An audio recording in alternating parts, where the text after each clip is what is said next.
Nós vamos pedir a autorização do senhor citar alguns assuntos que são muito recentes. Foi a palestra do especialista, um dos maiores especialistas do mundo, o Kevin Sabet, que ele fez agora no sábado, e eu trouxe alguns pontos aqui que eu acho que vão ajudar na elucidação das perguntas que o senhor elaborou logo no início da fala. Não é grande a fala dele, então, inclusive, entrevista, vou deixar com os seus assessores também, não é? Mas o primeiro ponto que nós gostaríamos de dizer é que nós não somos contra, não é, a regulamentação do uso do canabidiol e mesmo do THC. Nós sabemos, sim, dos efeitos terapêuticos que podem ser realizados. Não há nenhum problema quanto a isso. Há até previsão de pesquisa no Brasil, mas é preciso realmente definir, porque os colegas, né, os nossos companheiros aqui estão tendo dificuldade de acesso e nós sabemos da questão disso. Então, a questão do uso terapêutico deve ser, sim, utilizado. Agora, temos que fazer isso com o maior cuidado possível. O Dr. Kevin Sabet vai demonstrar que lá nos Estados Unidos, onde vários estados regulamentaram o uso terapêutico, ele vai dizer que boa parte deles são sendo utilizados por pessoas entre adolescentes, inclusive, porque eles continuam buscando no tráfico ilegal, porque é proibida a venda para menores. Então, eles conseguem de amigos que têm a carteirinha. Tem até um repórter, né? Foi feito profissão repórter, foi a São Francisco e uma consulta de 5 minutos conseguiu a receita médica e a carteirinha para utilização da medicina, da chamada maconha terapêutica, e a maioria deles não tem câncer, não tem nenhuma outra enfermidade grave, mas estão utilizando, alegando dor nas costas. E lá eles prescrevem também, como se fosse realmente uma panaceia para diversos males. Então, só esse cuidado que na hora de se regulamentar, de se legislar, que se tenha, porque o Brasil tem um problema muito grande de fiscalização. Um dos nossos maiores receios, senador, é que os adolescentes que hoje no Brasil compram drogas livremente, um índice altíssimo, que não tem, a gente tem uma dificuldade muito grande de fiscalizar. Imagine a fiscalização também de uma droga que a gente sabe, isso não é matéria de discussão, né? Nós sabemos dos danos, aqui todos sabem, dos vários danos que a maconha produz no organismo, sobretudo dos nossos adolescentes. Então, respondendo aqui, tentando responder uma das suas primeiras perguntas, nós fizemos muitos estudos sobre o assunto. A regulamentação aumentaria o consumo, senador? Não, ela não aumentaria o consumo, não. Ela aumentaria muito o consumo. O Kevin Sabet chega a declarar que o consumo explode onde ela é regulamentada. Agora, às vezes, o que pode acontecer? Do mesmo modo como nos Estados Unidos, onde o aborto foi legalizado através da Suprema Corte, as estatísticas eram hiperinflacionadas. Quem declarou isso no Congresso em Madrid foi o Dr. Bernard Netterson, um dos maiores abortistas do mundo, e hoje, autor daquele filme O Grito Silencioso, e ele mostrando que eles multiplicavam por 100, por 1000, o número de estatísticas, porque não tem estatísticas oficiais sobre esse assunto, para justificar a legalização do aborto nos Estados Unidos, como de fato conseguiram, né, há quase 40 anos. Mas, então, nos países onde ela é legalizada, o consumo aumenta, não é, drasticamente. Então, isso é um assunto também que ele traz à baila. É a porta de entrada? Também pergunta o senhor. Bom, essas drogas fumadas, como o próprio tabaco, que é tão comum hoje em dia, não é, também, elas estimulam também a facilitação do uso do crack. Então, a maconha fumada, ela também facilita o crack, que também é fumado, entre outras drogas também graves. Numa pesquisa do LENAD, o Levantamento Nacional de Álcool e Drogas, que foi feito em 2009, 2012, ele vai dizer que 70% dos usuários de cocaína utilizam também a maconha. Então, vejo que normalmente há as dependências cruzadas, não é? Então, é também considerado como porta de entrada. Terceira pergunta, a regulamentação diminuiria a morte por violência com o tráfico? Ela pode até diminuir um pouco o tráfico, mas a própria Associação Brasileira de Psiquiatria e também o Dr. Kevin Sabet mostram que a maconha representa muito pouco do faturamento da droga. O crime organizado, como a maconha é uma droga barata e ela é grande, ela é mal cheirosa, ela até facilita que na Polícia Federal nós detectemos outras drogas que estão sendo carregadas juntas, não é? Então, ela até ia até prejudicar. Então, vejam que o tráfico vai continuar existindo, ele diz que para você acabar com o tráfico, você teria que vender a preço de custo para poder competir com o tráfico, e ainda assim, como os adolescentes não têm acesso, porque é proibida a venda, eles vão continuar também comprando no tráfico. Então não acaba o tráfico e também não acaba a violência, não é? Então, porque a gente vai ter uma grande expansão do consumo. Diante da moral, estamos preparados? Pergunta o excelentíssimo senhor senador. Veja que o próprio Fernando Henrique Cardoso, que tem sido um grande defensor desse debate, ele vai dizer que o Brasil ainda não está preparado para legalizar ou regulamentar a maconha. Não é? Eu estou falando isso no uso recreativo, não estou tratando do uso medicinal, porque a gente sabe que o sistema de saúde hoje mal dá conta de atender os dependentes que hoje nós temos. Imaginem se esse número aumenta, a gente não tem, infelizmente, o nosso serviço de saúde está praticamente falido nessa área da dependência química, então é importante que levemos tudo isso em consideração. Né?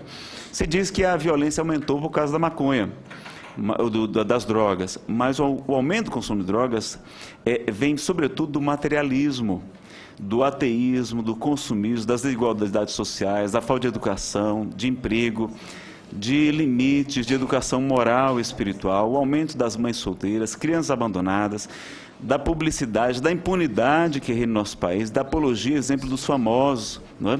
Da expansão do álcool, que a principal porta de entrada realmente é o álcool, não é? E sobretudo, senhor senador, no Brasil houve uma explosão de consumo, como depois o doutor Sérgio deve explicar melhor, com a mudança da legislação. Quando a legislação descarcerizou o uso das drogas, ou seja, o usuário não vai mais preso, mas ele ainda está ali apenado, ele fica na ficha de antecedentes dele, na polícia, e o juiz leva isso em consideração em outras condenações futuras. Ele, na verdade, o que aconteceu? Acabou-se a juventude acreditando que a maconha o uso e o porte estavam legalizados. Então, hoje explodiu o consumo de 2006 para cá por conta dessa mudança. No Rio Grande do Sul, logo quando houve a mudança da lei, a princípio foi utilizada a justiça terapêutica, ou seja, a pessoa que era flagrada com o consumo de drogas proibidas, não é, ela tinha que obrigatoriamente se submeter a tratamentos, à reeducação, a uma série de atividades. Lá no Rio Grande do Sul tiveram 70% de recuperação de dependentes químicos com essa atividade.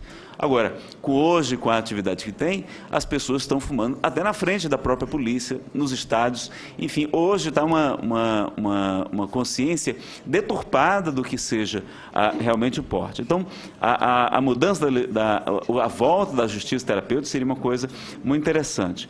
Também houve um aumento muito grande do consumo de drogas por conta das comorbidades, aumento de depressão, bipolaridade, transtorno de ansiedade generalizada, transtorno obsessivo-compulsivo, TDAH. Tudo isso leva também ao consumo de entorpecentes, não é?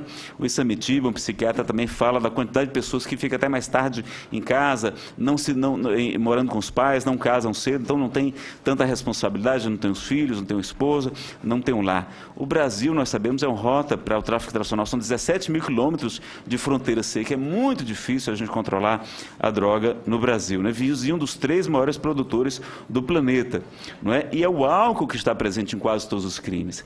Boa parte dos homicídios, dos estupros, dos assaltos, violência doméstica, pedofilia e dos acidentes automobilísticos, que, como lá no Colorado, o doutor Kevin Seib muito bem demonstrou, porque acidentes fatais foram pesquisados dentro das vísceras da pessoa, grandes índices de substâncias associadas à maconha. Então, os índices de acidentes de carro no estado do Colorado, que legalizou também o uso recreativo, dobraram e, sobretudo, com acidentes letais. Então, o fato do álcool ser uma droga lícita e o tabaco não quer dizer que a gente já tem 2 grandes desastres na saúde pública, que são essas 2 drogas. Mais uma droga lícita, aumentando o acesso, então, realmente não vai, nós entendemos, não é, que não é a melhor coisa. A maconha tem efeitos como a diminuição dos vínculos afetivos, do interesse pelo estudo, trabalho, esporte, lazer, família, leva um processo gradual de alienação e expõe também a pessoa a utilizar outras drogas por conta dessa alienação também. Não é? Então, a gente já sabe dos altos índices de morte de adolescentes de 15 a 29 anos de idade, a maior causa de morte dos nossos jovens no Brasil é de acidentes automobilísticos. Então, vejam que com a utilização também de mais um entorpecente, e no Brasil a gente não é obrigado a produzir prova contra si mesmo que exista um bafômetro que detenha a maconha, a pessoa vai dizer, não, eu não tenho como, não vou me expor, não tenho esse direito constitucional, e pelos sinais exteriores, você não tem como dizer que ela usou maconha. Ah, está com o olho vermelho. Ah, mas uma noite mal dormida, um colírio também pode provocar isso. Então, é um problema sério, porque a gente não tem como detectar a utilização da droga. Ela, segundo a Associação Brasileira de Psiquiatria, ela usada na adolescência tem o mesmo índice de dependência química da cocaína, não é, que é 15%. Outra coisa, se legalizarmos a maconha, senador, será muito difícil voltar atrás, porque nós teremos uma legião de pessoas agora, né, dependentes químicas porque ela desenvolve a tolerância, desenvolve dependência química e psicológica, segundo a própria Organização da Saúde, e o NAIDA, como muito bem falou o doutor professor aqui. Então, o estigma social, a nossa convidada falou aqui que a questão dos negros, dos pobres. Olha, o estigma social, a gente estuda em criminologia lá na polícia, e na verdade os negros, os pobres vão continuar sendo presos. As pessoas que têm, não é um estigma social, não é por causa da droga ou por causa da maconha em si. Legalizando a maconha, não vamos acabar com essa discriminação, esse estigma, porque já tem isso incrustado no ser humano. Outra coisa, quando se falou aqui do álcool, por que não se proíbe o álcool? Na verdade, a proibição do álcool, senador, é uma droga que está completamente arraigada no costume da sociedade. Então, vejam que é muito difícil você tirar uma droga como o álcool, proibir, como foi feita lá na lei seca nos Estados Unidos, que do ponto de vista de saúde pública, ela deu certo. O que ela foi ruim durante esse tempo foi porque criou aquelas máfias, o crime organizado, mas que a repressão, por exemplo, veja o ópio na China, 25% da população utilizava ópio. Quando foi reprimido, proibido, praticamente hoje já não existe tanto consumo, praticamente não existe mais o consumo de ópio na China. Então vejam que no caso do álcool é mais difícil por conta disso. Mas na maconha, que somente 2% da população no Brasil, segundo o Dr. Kevin Sabet, e 8%, 6 a 8% nos Estados Unidos é que utiliza. Então, é um índice muito pequeno que você vai beneficiar, entre aspas, e possibilitar um aumento muito grande dessa questão. Então, o álcool também ele foi legalizado nos Estados Unidos porque teve o grande crack da Bolsa de Valores em 1929. Os Estados americanos estavam falidos e eles queriam a receita do álcool, porque, do ponto de vista de saúde pública, talvez nós estivéssemos melhor hoje sem o álcool do que com ele, porque é um dos maiores danos realmente que nós temos, não é? Então, a deficiência na nossa segurança pública, nós vemos aí, e sugerir aqui aos parlamentares, né, que a gente tenha uma legislação, um sistema penal adequado, propor algumas ações aqui, senador, para a gente já ir concluindo. Lembrando apenas que o dependente químico tem uma pessoa doente, é uma enfermidade. Se ele tiver acesso à droga, ele vai utilizar cada vez mais, comprometendo a sua saúde, a sua vida, seus vínculos, não é? Aumenta a evasão escolar. A gente quer tanto defender a educação, senador, e um dos maiores provocadores de evasão escolar é a maconha, não é? E lá na Suécia e Japão, por exemplo, a política é restritiva. A Suécia liberou na década de 70, mas voltou atrás também. Portugal também teve aumento de consumo e o tráfico não acabou. Há matérias na televisão mostram como o repórter está adquirindo nas principais ruas de Lisboa. E algumas ações que a gente sugeria para combater a drogadição e a violência. Prevenção, educação, especialmente de valores humanos, como o doutor Ulisses Riedel, nosso querido ex-senador, apresentou aqui, tem um programa disso. Combater o materialismo, voltar a utilizar a justiça terapêutica, que deu excelentes resultados, oferecer atividades e empregos para os nossos adolescentes, retomar, não é, realmente coibir a apologia às drogas, proibirmos, senhor senador, a propaganda de álcool que acontece no nosso país. Isso é um absurdo que nós precisamos acabar. Pelo menos a propaganda nós precisamos, como fizemos com o tabaco, não é? O Brasil tem uma segurança pública de verdade, controle de fronteiras, melhorar a capacitação, exigir nível superior para os policiais, aumento do efetivo e da qualidade desses servidores, acelerar o leilão dos bens apreendidos, reduzir a impunidade com um sistema criminal rápido e justo, investir em defensoria pública para as pessoas carentes, implantar o RIC, Tá aqui, saiu aqui do Senado, senador Pedro Simão, 1997, senador, o projeto de registro de identidade civil seguro. No Brasil, muitos bandidos usam identidades falsas, mudam de nome para poder e passam como primários, e nós temos toda essa dificuldade. Então, ter uma carteira de segurança segura, não é? E utilizar modelos de solução comunitária, com participação de toda a sociedade, como propõe também o doutor Ronaldo Laranjeira, psiquiatra, não é, que tem liderado esse trabalho lá no estado de São Paulo. Então, apresentar essas matérias que foram publicadas no site da UOL, das entrevistas que ele fez, o doutor Kevin Sebet, para ilustrar e enriquecer o debate, e que o senhor, então, continue sendo iluminado e conte com o nosso apoio, sempre buscando os argumentos científicos e da criminologia e da ciência política nessa área.